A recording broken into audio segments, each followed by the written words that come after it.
right, so here we are doing one of the corner hillsides where there's been a retaining wall put on. Peter's getting ready to do some rock carving out of place because it's easier for him to reach, and then we'll put the section back in the corner when we begin painting so that can be more uniform with each side.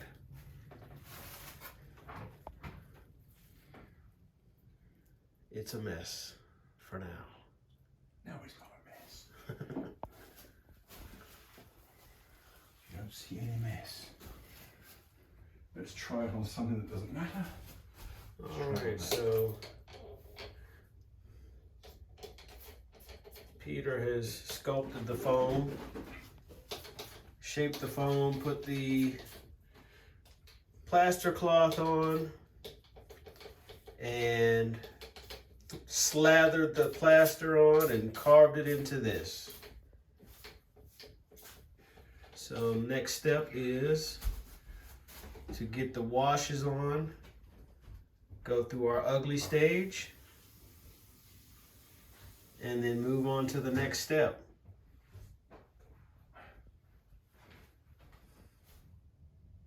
Okay, so it is a mess in here. What we did was trim down this fascia along with the scenery that had been done here. The goal was to have this below track level. And as I said before, got the masonite off of the wall and left these holes, so we have to patch them up and of course paint over it.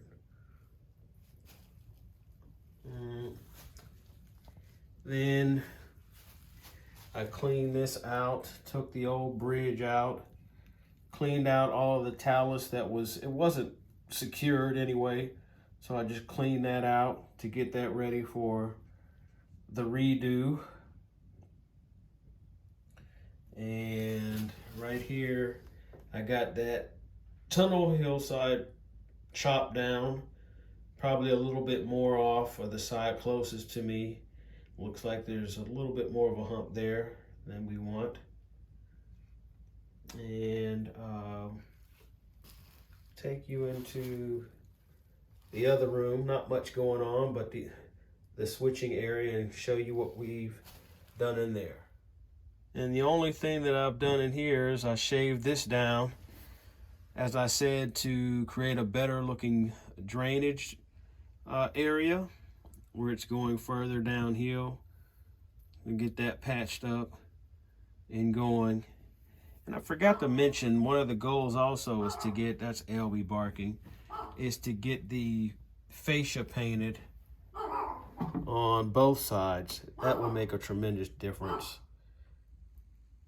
But before we go in there, I also stripped this down to its bare foam, took out that tunnel portal, so that left a disaster. So we got to get that cleaned up, rejuvenate it. And here's what we've gotten so far done in the line of scenery. We've got the ugly look right now. Carved the rock. Peter did that. And got the hillside up with foam. Got the retaining wall installed. So the next installment on this section is to get sculptor mold down, get the rock work highlighted and dry brushed, get some greenery going, and some trees planted. And this section right here, I forgot to mention earlier, I cut out Peter cut out the homosote, but I took the mound down, and that's going to be a drainage area as well. So we're going to see how far we can get today. And of course, I'll be back with more progress. All right, so we've got the tenements, or the wrong side of the street, roughed in. Sorry, the wrong side of the tracks roughed in. Got the tenements on the other side of the tracks going up gradually, as you can see. And we've kind of started to do the brickwork of the foundation under using this embossed brick paper that I had. Peter cleverly put this factory, embedded it into the pink foam so that the bays and the dock are level with the boxcar. We don't want any big steps. As we move further to the left, we got some placeholders for another factory that I'm going to build that goes right beside there. It's another flat building. And then we have the tenement on the end there, which I have a little leeway to push it closer to the creek or possibly to the right, but we won't solidify that till that's done. If you notice, just looking at this angle here, there's a lot of room for detail. So we're going to have some stairs that wind up that hillside there to service the homes, going up gradually all the way up to the penultimate one in the corner there, which is nothing more than a very flat structure. But Peter has done a great job of giving an illusion. So this is where we're at. It's already becoming very exciting. So we're going to get the foundation a little bit more solidified, and we'll be back. All right, y'all, we are back with some more progress on this scene here. Got the tenements, for the most part, in place.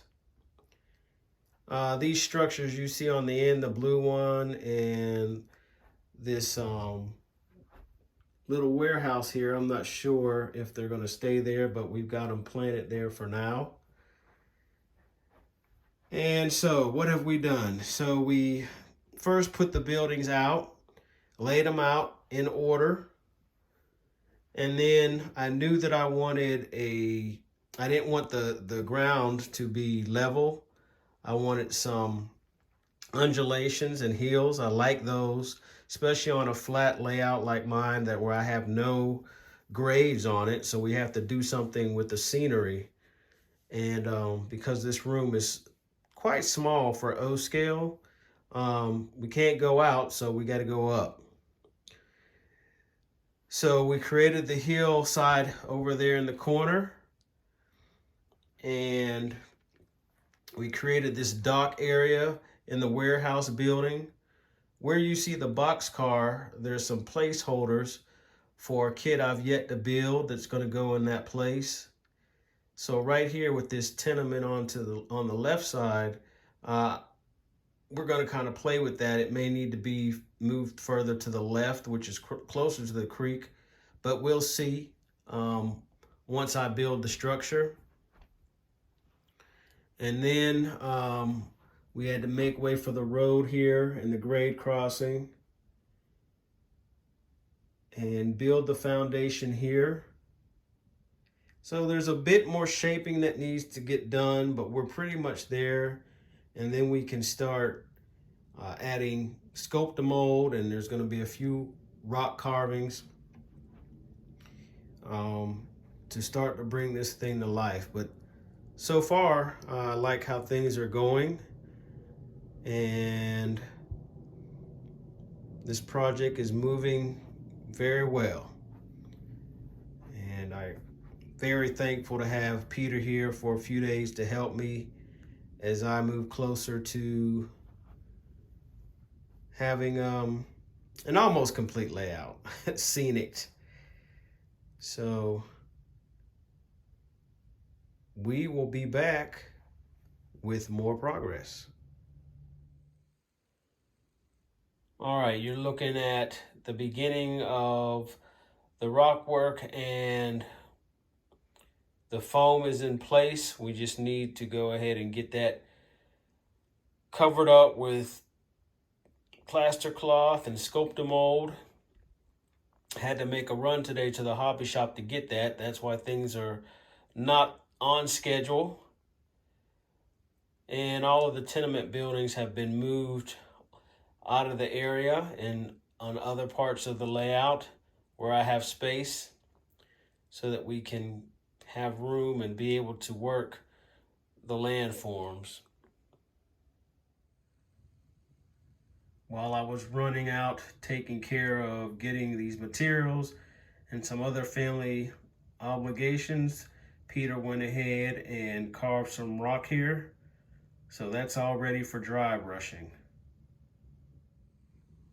Tenements placed wherever we could put them temporarily. Peter has begun working on the bridge, getting it set up. I need to go paint the girder, get that weathered up so that that can be installed. So that's pretty much the progress that happened today. And we'll be back with more. So we got the Sculptamold-like material down. It doesn't dry as quickly as Sculptamold does. I don't know if that's the intention for it, but this should be ready to go when we come back on the next segment to add some vegetation and bushes and trees. I think this is gonna really look good. All right, so here we're back with the progress update. Right on the end, we got the retaining wall in. As you can see, I still have not decided if I want to put a structure here on the end. That might just be open yard with junk. I still have a gap between these two structures here that will smooth out and get that going. As I pan over, you can see the base of this building. It had a base on it, or I should say it has a base on it.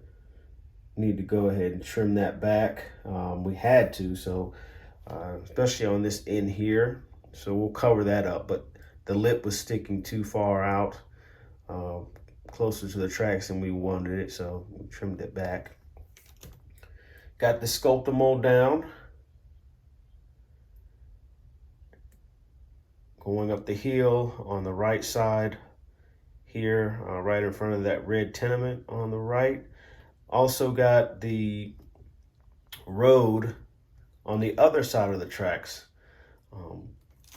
Got that in. That is spackle. And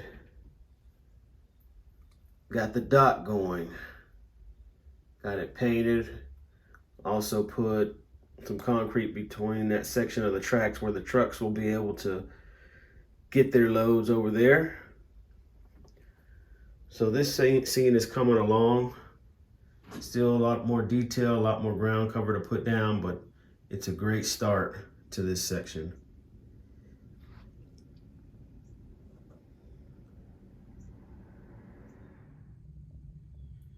Since we lowered the mound on top of the tunnel here, Peter went ahead and carved a new section of the top, pretty much the top of the tunnel for a natural rock cut.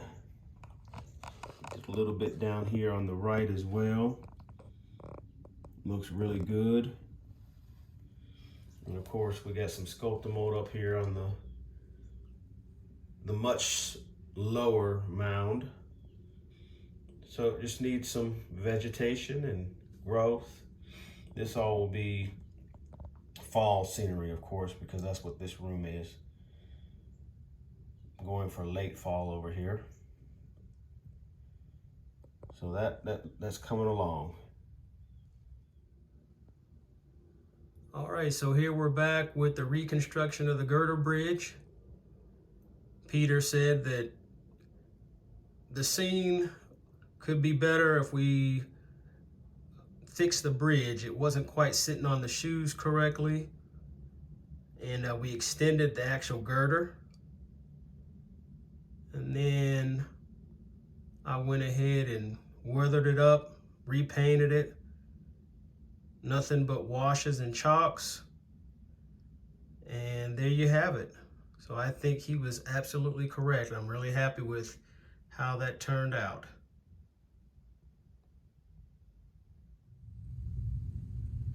Okay, so Peter came in and made a base to raise the fire station up.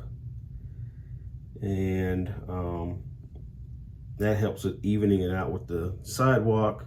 I do have to come in and put another layer down here, maybe an inch or so, to lift this section up to the base of the fire station. I may lose my manhole. I've got some others, but it's gonna be okay. We also came and did more scenery work here around the lake area. It's all ready for water now. So we just have to pour water.